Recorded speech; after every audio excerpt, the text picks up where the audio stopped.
Well, thank you. Thank you for having me. Now, your new album is your highest debut of your entire career on the Billboard charts. I heard that. 72.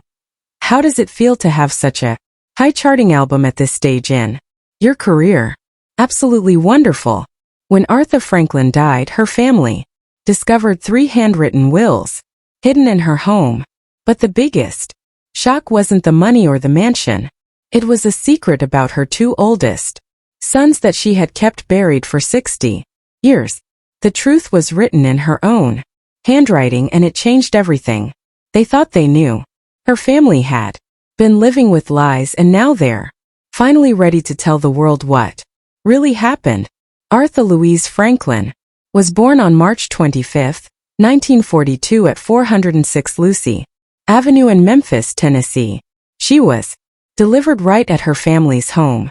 Her father, Clarence Levon Franklin, was already becoming one of the most powerful Baptist ministers in the country. People called him the man with the $1 million voice because his sermons were so moving that he was paid thousands of dollars for appearances across America. Her mother, Barbara Siggers Franklin, was a gifted gospel singer and pianist. Mahalia Jackson herself once said Barbara was one of the finest gospel singers in the country. When Aretha was 2, the family moved to Buffalo, New York. By the time she was 5, they had settled in Detroit, where her father became pastor of the famous New Bethel Baptist Church. Their home soon filled with visitors like Martin Luther King Jr., Jackie Wilson, Sam Cooke, Clara Ward, James Cleveland, and Mahalia Jackson. To outsiders, the Franklin family seemed blessed, but behind the doors, cracks were already forming in young Aretha's world. In 1948, when Aretha was just 6 years old, her parents' marriage collapsed. Barbara left Detroit because she could no longer live with her husband's repeated affairs. She took her son Vaughn with her back to Buffalo, leaving behind her 4 other children. To many people, it looked like she had abandoned them, but the truth was different. Barbara stayed in touch, often visiting Detroit and bringing the children to Buffalo during summer vacation. She worked at a music store, gave lessons, and trained as a nurse's aide. The marriage was never officially ended, leaving the family in an uncertain limbo. Then came the most devastating blow.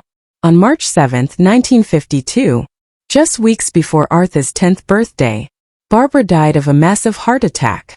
At only 34 years old, the loss left 9-year-old Aretha without her mother, shattered and vulnerable.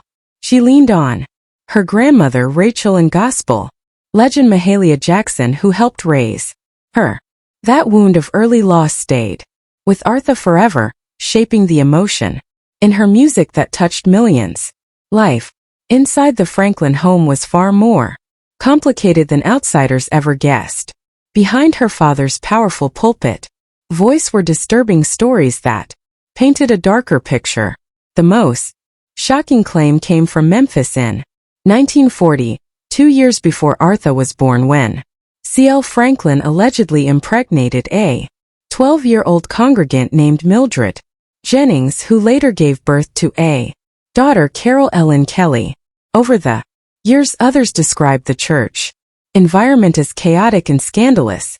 Ray Charles, who spent time at the Franklin home, said it felt like a circus where orgies were common, and added that Franklin was with both men and women.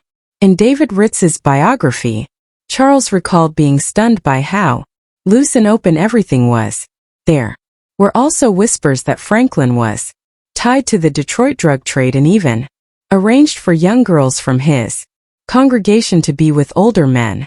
The rumors only grew stronger when in 1979, C.L. Franklin was shot twice at point-blank range in what was called a robbery attempt. Many suspected it was connected to his secret dealing. For Aretha, growing up in that house meant being surrounded by both gospel greatness and unsettling corruption. In the middle of that chaos, the church itself became Aretha's safe place. It was where her Extraordinary gift for music first. Stunned everyone around her. Smokey Robinson remembered hearing her sing at age 4.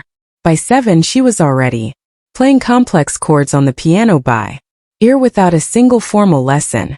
During services her father would stand her on a chair so the whole congregation could see the small girl with the giant voice. At just 10 years old, shortly after her mother's death, Aretha sang her first solo at New Bethel with the hymn, Jesus Be a Fence Around Me. At 12 her father began taking her on his gospel caravan tours across the country. By 14, JVB Records released her first single, Never Grow Old With You Grow Closer. On the other side, despite the darkness in her home, the church gave Aretha both her training and her chance to rise. But there was also a secret that Aretha carried for most of her life. Just 12 years old she became pregnant and gave birth to her first son, Clarence, in 1955. She named him after her father. For more than 60 years the identity of Clarence's father was kept hidden. Many suspected it was C.L. Franklin, but her brother Seal later said it was just a boy from her school. Others pointed to Edward Jordan Sr., who Aretha would later describe in her will as a player. Some accounts suggested she had been assaulted at one of her father's party, leaving her withdrawn and silent. 14. She became pregnant again and gave birth to her second son, Edward, named after Edward Jordan Sr. In her own memoir, she downplayed these painful years, calling them not a big deal, but the truth was far more complicated. Her first album was recorded in 1956 when she was 14, right inside New Bethel Baptist Church. 9 tracks were captured live with no studio tricks, later released as songs of faith.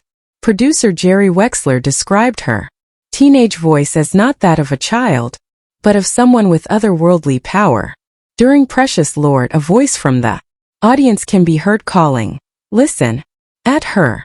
She was already a mother of 2, yet her voice sounded both weary and mystical, carrying emotions far beyond her years. During these years,